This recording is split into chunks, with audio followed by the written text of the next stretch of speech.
I want to just welcome everybody to our webinar, Regulators Got Smarter, Digital Compliance Program Get Smarter. And let me preface this by saying that this is really going to be a lively conversation. And I am very excited to get the conversation started. But before anything, what I want to do is I want to check the temperature of the room as everybody's kind of joining in and getting themselves acquainted. I think we need to start this discussion with a quick question that will really set the stage for today's topic, right? And that question really is, if an auditor, regulator, customer, or board member, right, ask your team tomorrow for evidence that your controls are working, how confident would you be, right? So if you see the poll right now, you can take a choice. The choices are: you're ready to go the same day, you are ready to go in 2 to 7 days, you're ready to go in 1 to 3 weeks, and then finally, we would be improvising. I think Loris cannot vote. He was trying to vote, but he cannot vote. The panelists cannot vote. Jim cannot vote. Let's see what we got. Michael cannot vote. Nobody can vote. Let's see what we got. I'm going to give everybody about 30 seconds. And then we'll see where the room is. A few more seconds. You should really start with that. You can't vote because No, yeah, I mean, I saw you clicking. You know, I'm a little concerned about that. I saw you clicking. So, you know, I think what's really interesting is that you see the answers now, right? 1 to 3 weeks is the most popular answer. I think, first of all, that's really honest that the room is here saying, look, I think I'll be ready in 1 to 3 weeks. I'm surprised somebody is really honest to admit that they would be doing some improvising, right? But I think this situation is more common than people admit, and that's why we're here to having this discussion. So let me give you the premise for today's conversation. I think a lot of us, you know, when we're writing these webinars, we're always thinking about, you know, why we want to have this conversation. And the reality is that compliance has moved beyond just having policies, having controls, all of the audit timelines. I think the real question that we're asking ourselves really is, can you prove what's working when scrutiny really shows up, right? When people start asking questions is when things get heated. And these questions can come from anywhere. We see them coming from auditors. We see them coming from regulators. We see them coming from customers, from insurers, from the board. And in those moments, right, I think the issue of just having a conversation around that, say, oh, we have a policy, right? That's really not enough. So we have, for this conversation, 2 amazing auditors, 3 incredible CISOs joining us. And what we're trying to do is we are going to unpack what modern compliance readiness actually looks like, right? I think what we're going to talk about is what breaks, what the auditors notice quickly, where the security teams are getting stretched, and what stronger teams are going to be doing differently. So I want to start with quick introductions. So let me introduce the panel very quickly. I'm going to call your name. I would love if you introduce yourself, your role, and if you can, just to get things spicy, can you name one thing that you think has changed in compliance over the last 6 months that your leadership team or leadership teams in general really haven't fully caught up with? So let me start with Abhijit. How are you, Abhijit? Good morning. Actually, good evening for you. You're in India, so good evening. How's everything with you? Yeah, perfect. Thank you. It's a pleasure. So introduce yourself. Well, what is your role? And tell me one thing that you think has changed in compliance that leadership teams really haven't caught up with. Yeah, sure. So my name is Abhijit Kumar. I'm a partner with EY India Digital Risk Practice. Now, in terms of the way compliances were looked at a couple of years back, it has completely transformed with with the artificial intelligence, computing coming in. Now, just to give you one example, cryptography was supposed to protect our data, whether in transition or in at rest. But with quantum computing coming in, the ability of quantum computers to break into the algorithms and expose your data has drastically increased. And I think, and there are many such examples where what was considered to be difficult or impossible a few years back, that has changed. One another interesting thing which I am seeing is probably post COVID, where largely the perimeter of the organization was supposed to be the inside which you are supposed to work. Now that perimeter has vanished. Now people are working from anywhere and everywhere. So what has effectively happened is your risk surface has drastically increased, and so has the control needs to be implemented across the attack surface, risk surface, so that it's well protected. But that's my take on this. That's fantastic. I think on the quantum side, I have a good friend of mine who is actually working on a startup that is trying to address the issue of security around quantum computing. And some of the data that he shared with me was absolutely incredible of how fast you can enable security breaches through quantum computing and how fast you can break through password protection, all of that. It doesn't exist with quantum computing, pretty much. That's why he explained to me. And they were moving into more of a physical layer, trying to control security, even measuring like the temperature of processors and stuff. So it's really interesting how they're trying to approach security in the future. So that's really interesting, and I've heard it from multiple people exactly what you just stated. Roland, why don't you introduce yourself? I would love to hear from you next. Well, thanks for having me, Marcio. My Roland Fleeger. pleasure. I'm a global chief security officer.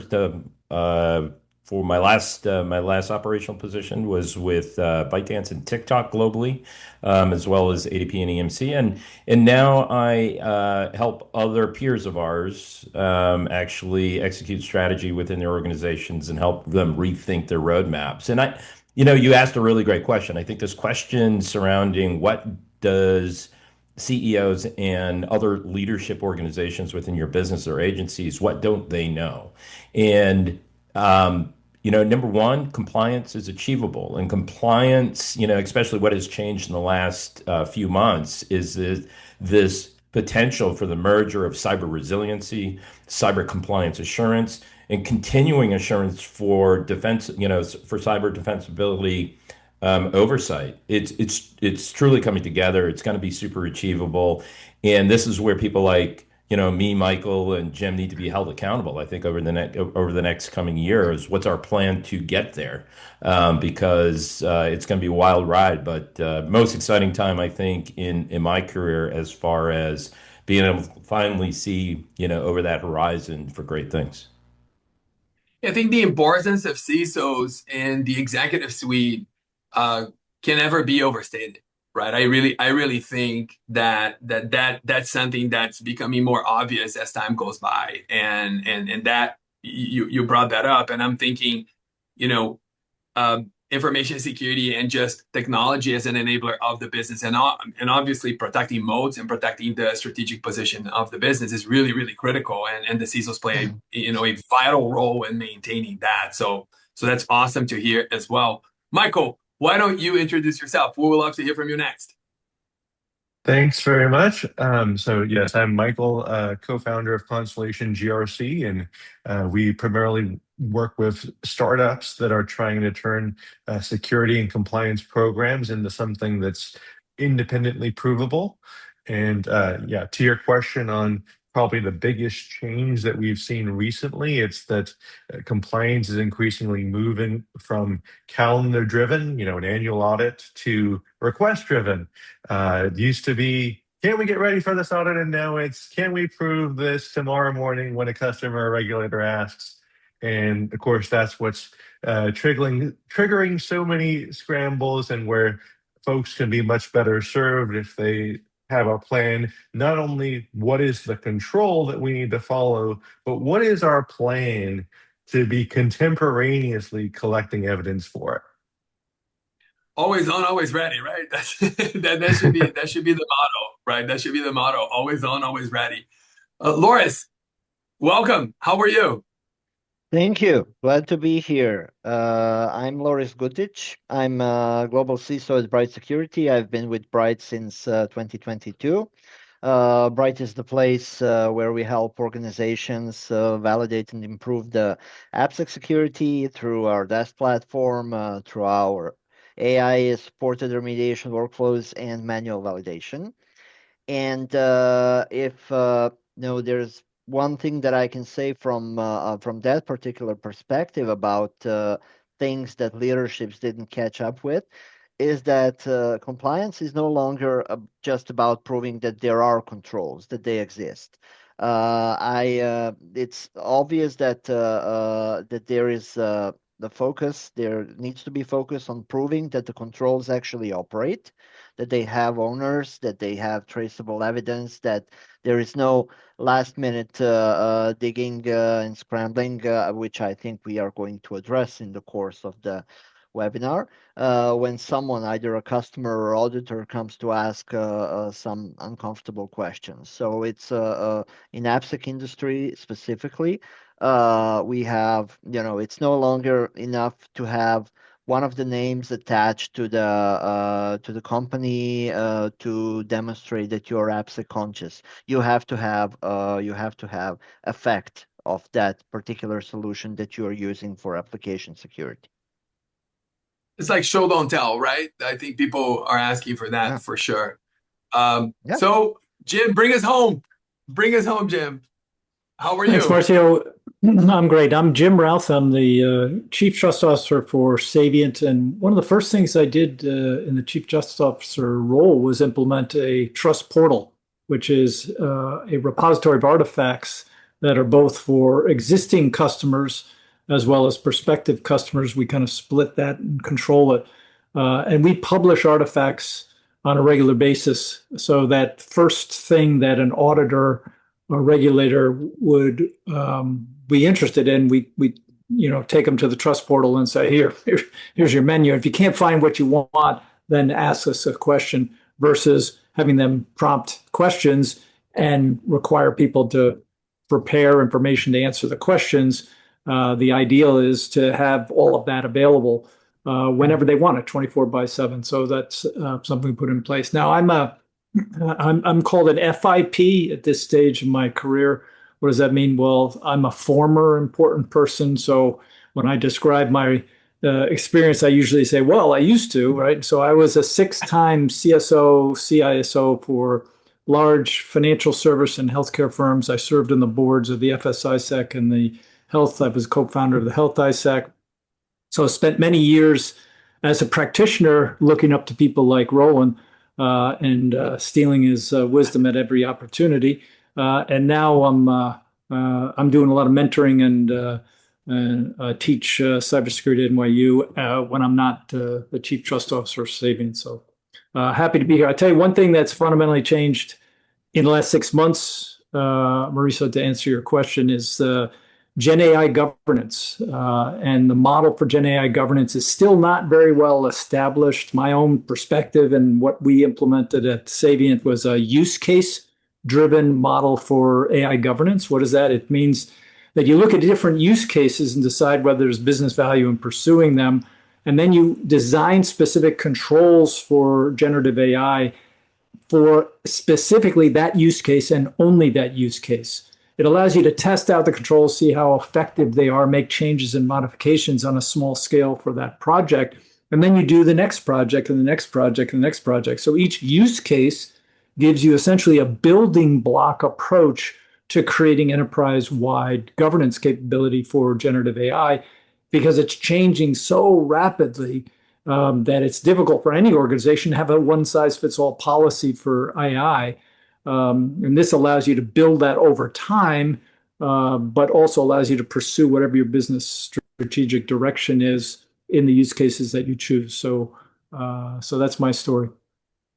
Yeah, I think there's a couple of things I want to highlight there. So first and foremost, the Gen AI usage versus Gen AI controls, they're not caught up, right? I think everybody is really behind the eight ball and trying to catch up to the adoption of Gen AI tools across the enterprise, right? I've seen cases where the reaction of the CISO is just to block everything, right? And it's just not allow it. And unfortunately, you see the level of frustration that employees go through because they are expected to be more productive. They are being measured against other teams from other companies that have higher levels of productivity, and they themselves cannot leverage these tools, so they just get frustrated, right? So I completely appreciate that comment. And the second thing that I want to call out is um, the whole entire process of just going through the maturity model. I think your comment on not actually building everything at once is really, really critical. Taking a bite of it one at a time instead of really trying to have a massive dinner. I think it's so important to try to see this issue from that piecemeal approach. Say, hey, what are we going to do today? Instead of saying, hey, this is this overwhelming problem that we need to solve tomorrow, right? I think that's just an amazing insight. Thank you for sharing that. I want you to start the session with what auditors notice first. And I really want to start with the auditor's view, a view of things. So let's check in on what the auditors notice first. And I want to get one of our auditors to react to this question. So Abhijit, when you enter a SOC 2 examination or an ISO 27001 audit, what makes you nervous early in the process? And I'm not really talking about like halfway through the process. I'm thinking about as you get started, what makes you nervous early in the process? What are some of the red flags that you see immediately as you're starting an audit? Right. So, moment we start the audit or any assessment, the first thing we kind of ask for is, do you have a policy procedures? And that's the design of the control. Now, customers or clients pull out the policy and procedure saying that, oh, look, this is the policy procedure. Then the next question we try to understand is how are they really operating these policy and procedure on ground? What is the operating effectiveness? Can you produce artifacts? Can you explain us the entire process? And that's where the challenge lies. A lot of time we find that customers are able to produce the policy procedures, but moment you start digging in deep and start trying to find out how they have implemented, how they are practicing, how they're monitoring, they are not able to either answer it or they try to pass on the question to the other colleague of theirs. And when that start happening, it really, create a lot of uncomfortable situation for an auditor, because then the auditor start thinking that things are not in the right shape. And then the auditor mindset completely changes. They start suspecting everything, whatever you're talking or whatever you're producing. And I think that's where the challenge comes in. Now, a lot of time we have seen that, and I'll take an example of, say, patching or system patching. Moment you ask for a document, they will say, yeah, here is the document. You say, okay, do you have a system to patch your system? The answer is yes, here we are using so-and-so system. But moment you say that, okay, if you have identified a system which is not patched, how do you really, are you able to identify the first question? And then second thing is, how do you make sure those systems are patched in a timely manner? What is the monitoring process you have? What is the governance process you have? And that's where, if clients are not able to really answer those in a very clear and precise way, I think then those are the indicators or red flags saying that, okay, there are policies, but they're not operating effectively on ground. Yeah, that's tough. I think there's these, unclear ownership, inconsistency policies, Yes. Rushed evidence, messy handoff of information. Those are all red flags that you're always not really looking forward to seeing. Michael, same idea, but from your side, before you've even reviewed any of the controls and details, is there any specific signal that you see that tells you that a program may be fragile? What do you look for in that?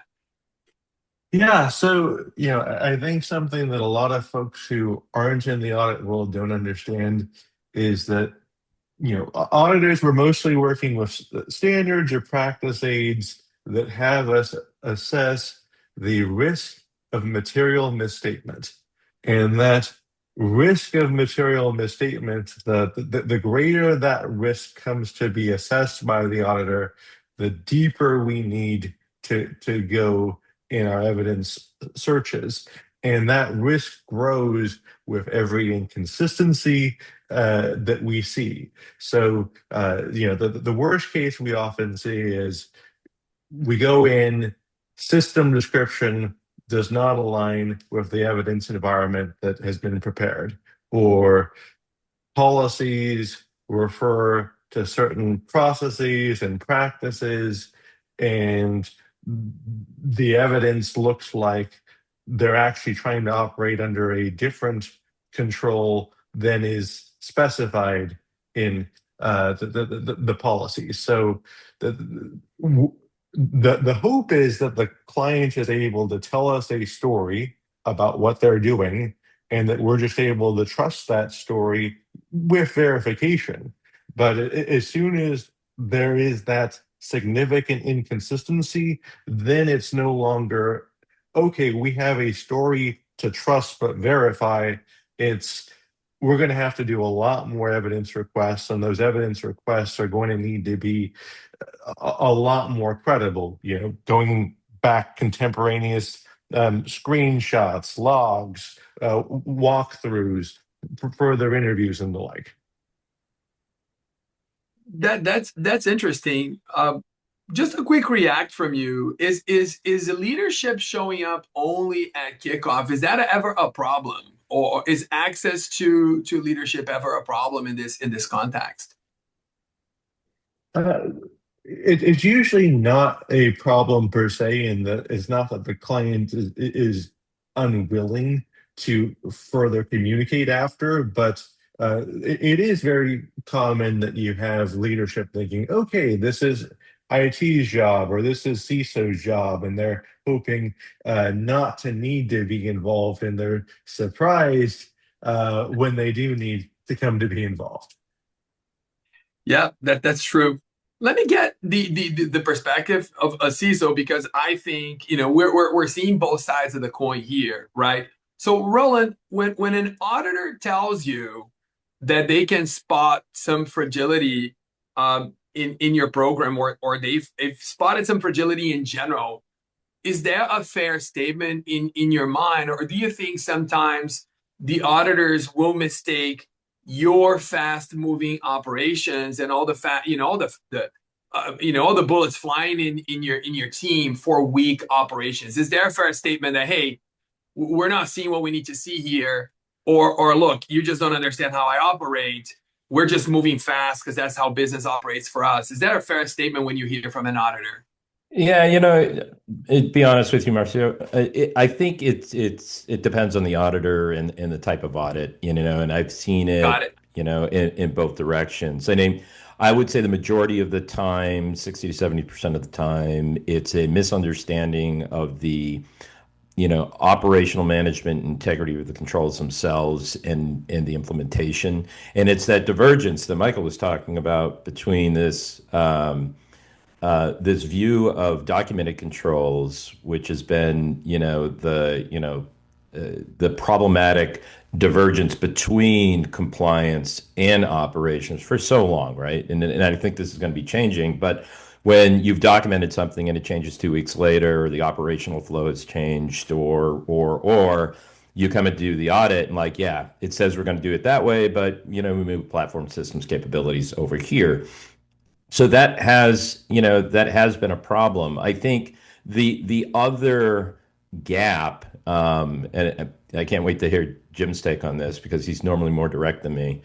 But there's um, we have a duty around controls to ensure they're operable, to defend the entity, the agency, the organization, the company that we're working for, to maintain a consistent defensible position and to be able to prove that. And that's everything from, account assurance management, to vulnerability management, to, I mean, and everything along the plane, and being able to dive deep into that. So our view is, if we're doing it right, we should be able to provide that level of information to show the compliance or assurance within a certification and accreditation process. I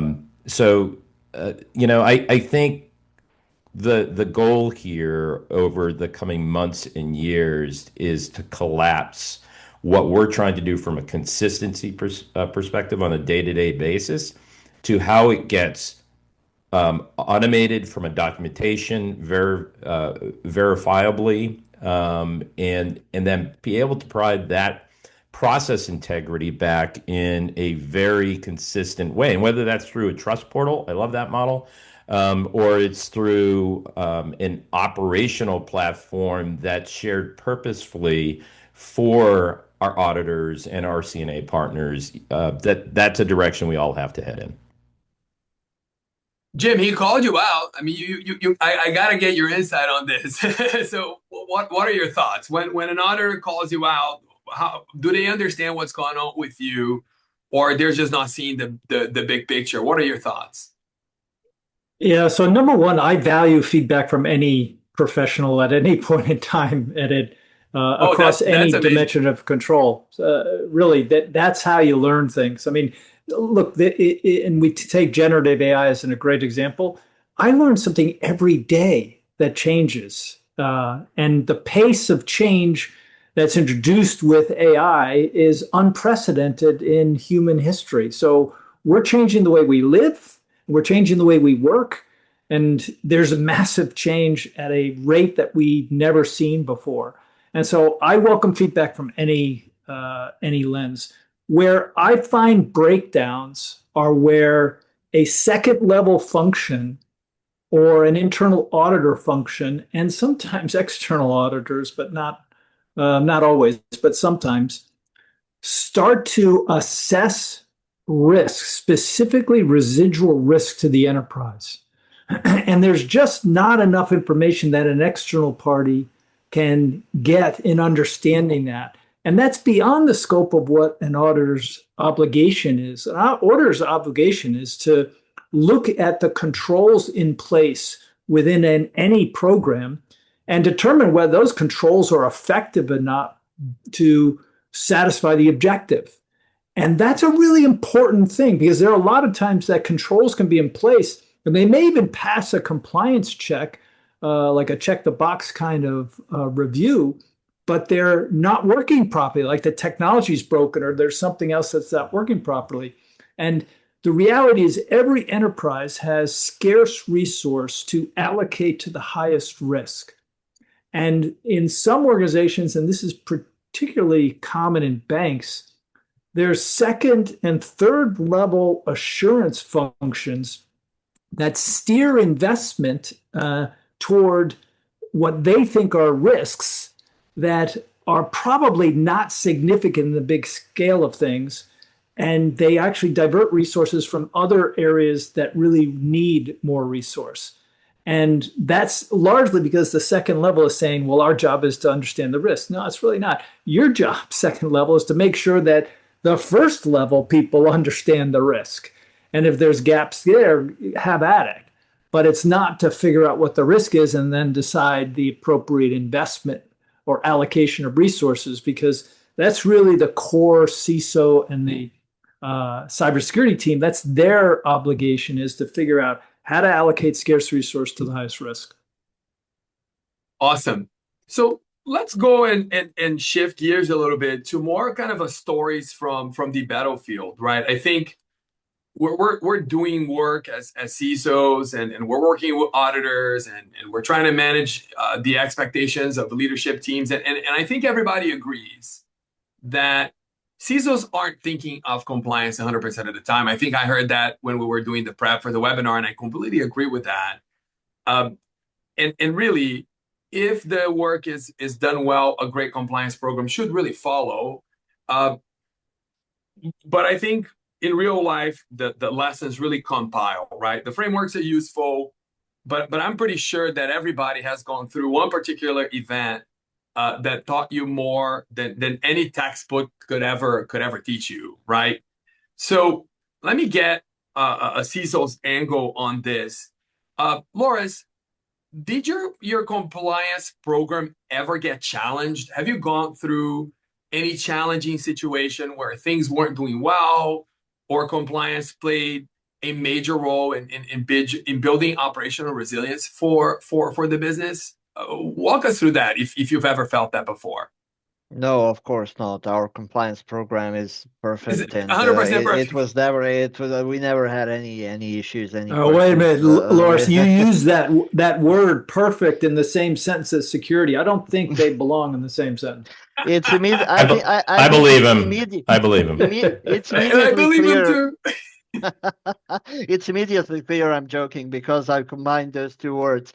So yeah, it definitely. I mean, today compliance. There is a multiple approaches and multiple views of what compliance is. So you from perceiving compliance as something you have to soldier through on annual basis to actually something that's deeply embedded in the system, in everything, in sales, in legal, in procurement, in instant response, everything. So we had situations where customers would jump our sales team or our CS team or even myself with because when you come to a due diligence process, when you come to customers wanting to go deeper into your security system and understand how it functions and if it functions, I think we are slowly moving beyond waving a piece of paper. I don't think that's enough anymore, because the customers want to know how some control works in practice, and sometimes you get jumped not by the auditor, but by the customer who knows their stuff, and who actually want to know what's the process, what's who owns it, how is it reviewed, what evidence do you have to support it. So it's no longer just a questionnaire that you fill out because well, it's part of the procurement process, so just throw anything in it. That pressure from the customer side is a challenge that I think all the companies that are basically vendors and support customers, especially large enterprise customers, face. But that pressure, I think, it's very useful, because it even if you want to sneak under the radar when it comes to auditors or periodical reviews or something, that scrutiny from the customers forces you to build a program that can survive, close encounter of the third kind. So at Bright, we operate mostly in application security, and we serve very competent customers who understand and are very conscious and conscientious about security.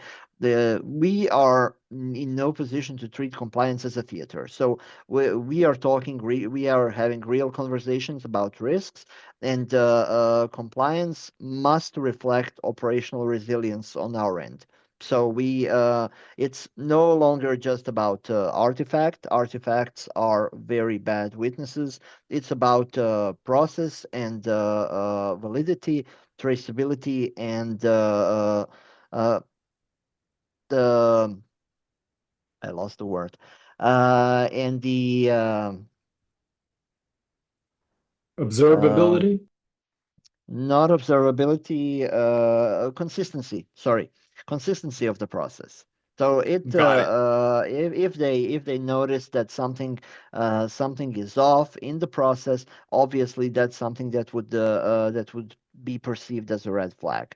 I'm very happy to say that we didn't encounter many situations, but to say that they never happened, that would be a blatant lie. Of course, there were situations where we were challenged by the customers, and I think that's good. I think that's good in the same way that auditors challenge a company, that it's no longer enough to just throw a bundle of screenshots and videos and logs and whatnot at the auditors. You need to have the backbone. It's no longer just a skin. You have to go under it. Yeah, I think companies kind of face a similar pattern, right? If I think a customer, an auditor, everybody's asking for proof. I think the evidence may be scattered. The evidence may be hard to trust. Things may go well, but I think the challenge is to try to be ready when called upon, right? And it really pays to be prepared, because when you are prepared, that's really when compliance becomes operational. We're going to play a card game next. It's going to be what I'm calling the hot take blackjack. What I'm going to do is I'm going to call out a statement, and I would like you to react. I'm going to call one of you, and I'm going to ask you to react to the statement and agree, disagree, or it depends, right? And I would like you to let me know if why you agree, disagree, or why it depends in less than 1 minute. So our first statement is, let's go. Let's flip our first card. If only one person understands how a control works, that isn't ownership. That is a single point of failure. Jim, do you agree? Disagree? It depends. 45 seconds. What do you think? Yeah, I think this is directionally correct. I agree in this space, because part of the ownership responsibility is to educate people on what that control is and how it works. And frankly, you have to collect information to test the efficacy of that control over time. And that's shared amongst different people. So if only one person understands how the control works, then that's a fundamental defect, or that's a weakness. And so, yeah, I think this is, I agree with this. Wonderful. All right, let's go for hot take number 2. Okay, Abhijit, that one's on you. The fastest way to lose audit confidence is not a bad answer. It is 5 different answers from 5 different people. Do you agree, disagree, Absolutely. or it depends? Yeah, no, I fully agree. And that shows that, while some process was defined, but it was not followed on ground. And that's the reason different stakeholders or different participants within the audit really didn't know how the, controls should operate or is operating on ground. And they are coming up with their own version of the, own understanding of the process. So I completely agree with this statement. Fantastic. Okay, let's go. Card number 3, Roland, that one's for you. Security teams are not failing because they lack controls. They're failing because the business changes faster than the proof trail. Agree, disagree, or it depends? I think it depends. I see a lot of the threat landscape and the ability to defend against the adversaries changes frequently, and often we're stuck in a too long cycle for cyber defensive operations. So I think part of the oftentimes they don't have a mechanism by which to defend, and they haven't really aligned that risk process. However, I said in my last statement, that one of the major issues continues to be the business changes, technology changes, our partners change, and our documentation doesn't. And therefore, how we do evidence collection, assurance, revamping, all of that stuff, we're slow to do it, and sometimes that causes the issue as well. All right, statement number 4. Let's go flip the next card.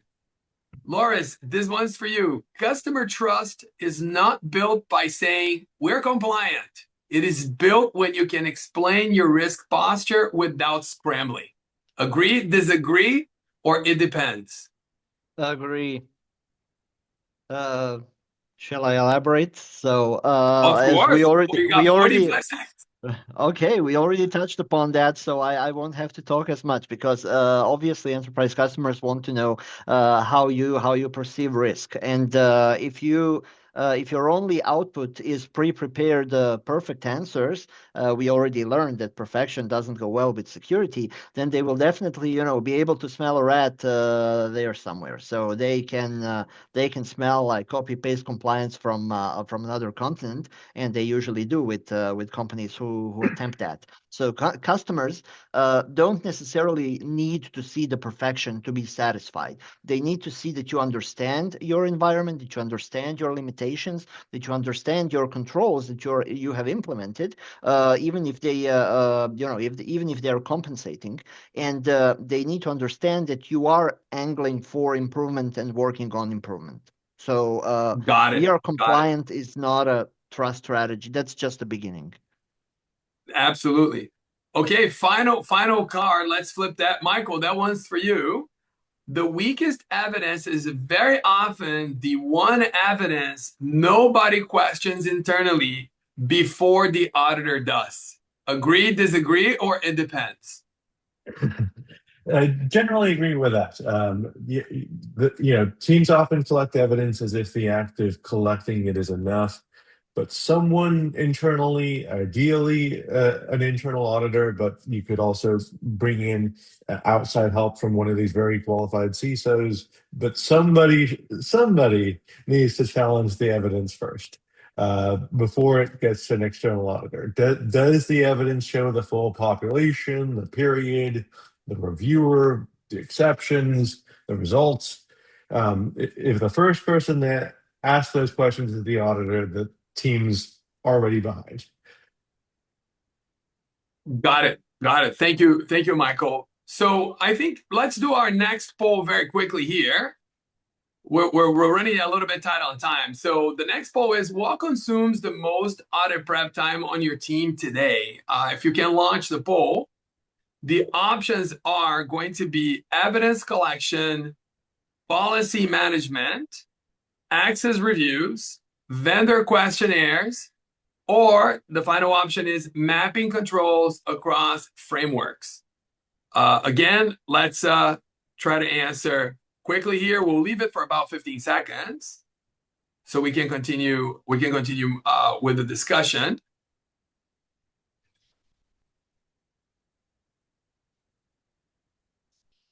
All right, let's see the results of the poll.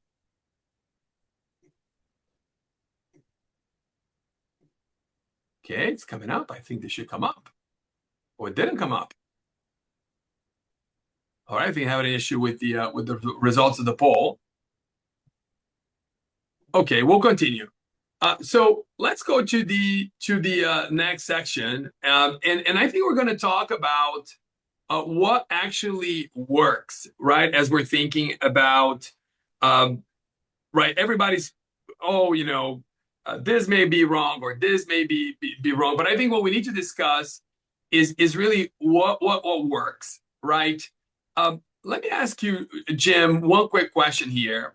Have you gone through any type of transformation of your GRC program, not just buying a tool, but really changing how the program actually runs? What did it look like before, and what did it look like after? Walk me through it quickly, if you don't mind. Yeah, I did it, I think 6 times. So what it looked like before is there was usually a management process for identifying risk and allocating scarce resource to the projects and programs and control implementations necessary to improve the efficacy of the program. And then there was significant labor that was allocated to packaging up information for the different stakeholders, internal auditors, external auditors, and regulators. And the back end work sometimes was more than the front end work. So that was the before. The after was moving to a model where the policy statement included a definition of the control. So it was a control standard. And then there was a KPI that was identified to measure the health of the control. And the KPI information was collected either weekly or monthly, some cases daily, but most of the time it was weekly or monthly. And so the purpose of the collection of the KPI information was to allow the security team to determine whether the control actually worked and how well it worked. And so it was purely around the measurement of the health of the control. And that always required some adjustment and tuning because nothing's perfect in this world, as I think it was Laura said and made it quite clear earlier on. And so the KPI information became the foundation for the audit process. So anybody who was a stakeholder who wanted information about the effectiveness of specific controls could go right to the KPI information and say, oh, it's clear that this control works as designed, or no, it looks like there's still some tuning that needs to happen to make this KPI at the right level to, determine health of the control. So at the end of the transformation process, everyone was looking at the same set of facts, and the artifacts from the KPIs satisfied the auditor's needs to understand whether the control was actually effective enough and proving that effectiveness was in place. So that was, what I'm describing is easy to talk about, but takes, in my case, probably 18 to 24 months across the entire organization. And I worked in large organizations. So it's not something you flip a switch and do overnight. Absolutely. Roland, so leaning on this type of transformation, I'm sure you've gone through the same type of transformation as well. What is one piece of advice that you would give the audience on, look, this is the mistake that I would warn you, right, not to make? What is the thing that you learned throughout your career as you're thinking about your GRC program? What are the things that you would warn people to really be looking out for as you're maybe looking to transform your program or build it from scratch? What are the things that are like pitfalls that people may not be aware of that you think they should be aware of? Yeah, I mean, if I had to go to just one, it'd be verification and validation accountability. Like who has that responsibility? Someone was talking about it earlier. Like, whether we're doing it for operational reasons or we're doing it for compliance reasons or certification, it doesn't matter. At the end of the day, we have to test and validate our controls in our program, and that's our responsibility. And a lot of times, no one's accountable for it, right? GRC reports on it, or someone else collects it, or maybe you have a threat intel team that's doing some basic testing, but no one's bringing that picture together. And that is where we often fail in operational programs. So if you have good understanding of your controls, good understanding, to Jim's point, of why you have those controls and what they should be doing, and you have this accountability of end-to-end testing and verification and validation, the controls are operating in an order, you solve 90% of your problems. That last 10% is how do you package it, bucket it, and keep it, fresh for whoever needs it. And whether that's internally or externally, it doesn't matter. Yeah, I think the practical advice here is number one, any type of transformation that you're going through your program is not an overnight process, right? And I think Jim explains it clearly, but there's so many layers to that process that I think everybody has to be aware that this is not something that's going to happen, overnight. I think the second thing that you mentioned, Roland, is that there might be something super obvious in front of you, like who owns this, right? You would think that ownership of processes, ownership of anything should be obvious. It isn't, right? Yeah. In my culture, we call it like we need to name the. Who owns the control? Who collects the data? So goes in Splunk.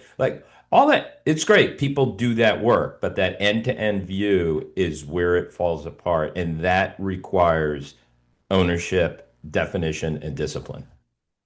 Yeah, agree 1,000%. I think we talked about AI, and I want to close the session, our last 10 minutes, really talking about I want to try to connect everything that we've discussed where compliance is heading next. Like we talked about evidence gaps, we talked about ownership, we talked about even some aspects of audit pressure, and the difference between having some control or at least having controls in place and proving that they work. And what I want to do is I want to start bringing in these issues into a little bit more of sharper focus, right? So Abhijit, from the auditor side, like let's talk about AI. What is the biggest AI governance blind spot that you're seeing right now in your audits? Yeah, right. So I think one of the biggest challenge almost every organization who are adopting AI is facing is on, identifying those. I mean, across the organization, company, I mean, people are developing new products. They are, deploying new solutions around AI and trying to achieve something different from, across. Now, the challenge is that how do you really identify and control the shadow AI piece, which means you have official lines saying that, okay, this is the framework which you need to follow when you develop AI system or AI products.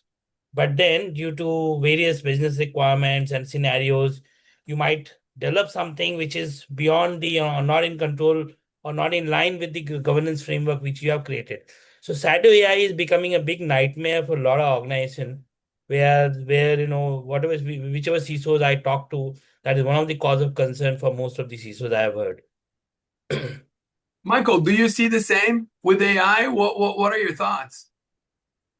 Yeah, shadow IT is a very big risk with AI because AI is so powerful and it evolves so quickly that companies that aren't adopting it are very quickly falling behind. And so you can easily have, say, a sales team, on their own without consulting IT or the CISOs and the like, using this new AI tool and dumping all of the customer data from HubSpot to get some sort of analytics going in this AI system control free.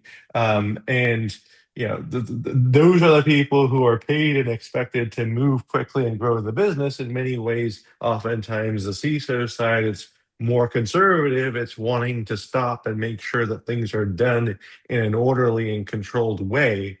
But if the CISO is not very aggressively communicating with all departments, no, we're not adopting new AI systems without having a full company-wide conversation about where we're going to use AI, how we're going to use AI, for what purposes, what the restrictions are going to be. That's the only way AI can be adopted. And so that proactive communication seems key, and also seems key to communicate that, yes, the business is willing to support AI adoption where the business case supports it and where sensible controls can be implemented. That's awesome. That's awesome. 1,000%. The shadow IT issue, I think, is something that a lot of people are thinking about, and I think that we're going to start calling it like shadow AI, right? Not only shadow IT. I think it's going to be called shadow AI moving forward, to be honest with you.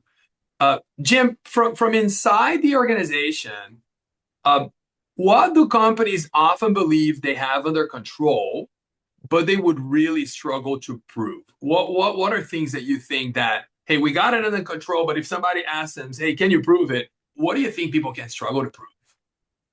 Yeah, I think the thing that people are struggling with today is actually pretty fundamental, and it's IT asset inventory management. What does that mean? It means that when you've got IT, there's an expectation that when you have IT assets deployed, that A, you know what they are, and B, that you have an owner for them, and C, that you're doing some sort of management of that asset over the life cycle to ensure that you're getting the most value out of it. And that sounds pretty basic. Well, today, threat actors are actually thrilled at the lack of maturity around IT asset management as we move to cloud. We never really solved the IT asset management challenge when we move to cloud.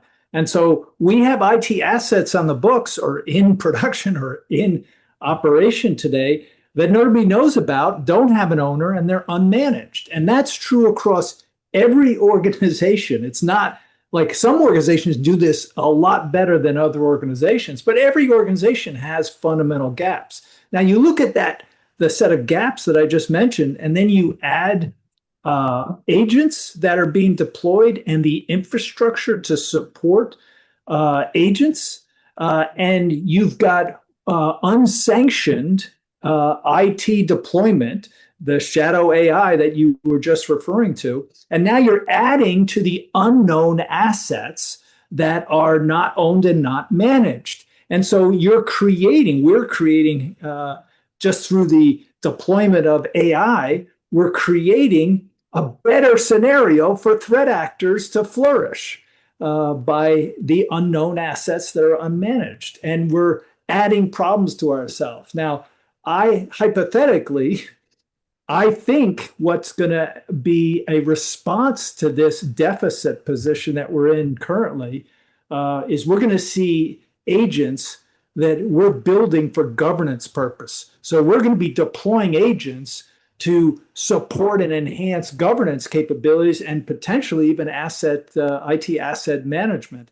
And I know at my team at Saviynt, we're already starting to build these agents. These agents are actually applying the controls company-wide, and we're getting a little bit smarter about how we do that. So I think there's going to be this new category of agents that are going to be governance agents that are going to help us with the challenges. But right now we've got significant exposure, we across the industry, in terms of our IT asset management processes.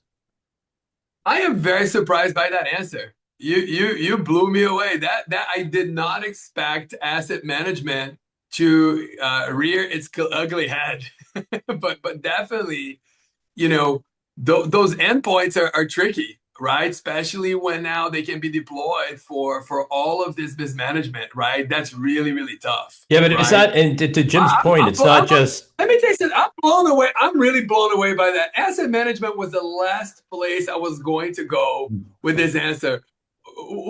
React to that quickly, Roland. I don't have a ton of time, but what is your reaction? Because I know you were cheery, so I want to make sure I give you time. I mean, nail on the head. I mean, and he's not just talking about assets and endpoints. I mean, he's obviously talking about agentic capabilities and a bunch of different things. These are, think about the number of APIs we already had an API problem from a visibility, transparency, and enforceability of how they authenticate the data that's going over, the bidirectional capabilities of those APIs. And now we add agentic into that. But to cut to the chase, 100% true. The salvation for us here is going to be our own use of agentic capabilities within that stream to create the guardrails, the enforcement points, the capabilities for detection, migration to protected environments, and prevention. So there's there's not just hope. Stuff is under development. We're seeing it every day. I think that is the path forward, which then gets us to this entire discussion around where will controls assurance go, and that is through the totality of automation and defining and enforcing those guardrails. Well, I mean, this was a phenomenal way to wrap up our conversation. We are now at the top of the hour, so I want to do a couple of things. First of all, it's really important to highlight that most organizations, they really don't have a compliance intention problem. I think everybody wants to be compliant. They may have a proof problem, or they may have a build out of their GRC program problem, but really everybody wants to be aligned. Everybody wants to be compliant, right? I think everybody's doing the work. Controls are in place. The policies are in place. The processes are in place. I think that when somebody calls upon you to show what you have quickly and confidently, I think that's really where the bar gets raised. And we discussed a lot of ways that this can impact the business. But I really want to thank all of you for keeping the discussion very practical. I think that was, the highlight of the conversation. Really, really practical advice. I want to thank everybody that joined the webinar live. And a couple of just things that I want to make sure that everybody knows. Obviously, the webinar is being recorded. It's going to be made available for everybody once the session is over. There will be a couple of assets that we'll share with everybody. Those are checklists that we have. There's a compliance starter plan and a compliance gap assessment workbook. So please check those out. And we always host amazing speakers like today on our webinar. So please make sure that you register for our next session. But I want to make sure, thank you so much, Jim, Abhijit, Michael, Loris, Roland. It was an absolutely fantastic conversation. And I think what we always say, right? Stay aware, stay ahead, stay compliant. I'll see you guys next time. Thank you so much. Have an amazing, amazing rest of the week. Goodbye.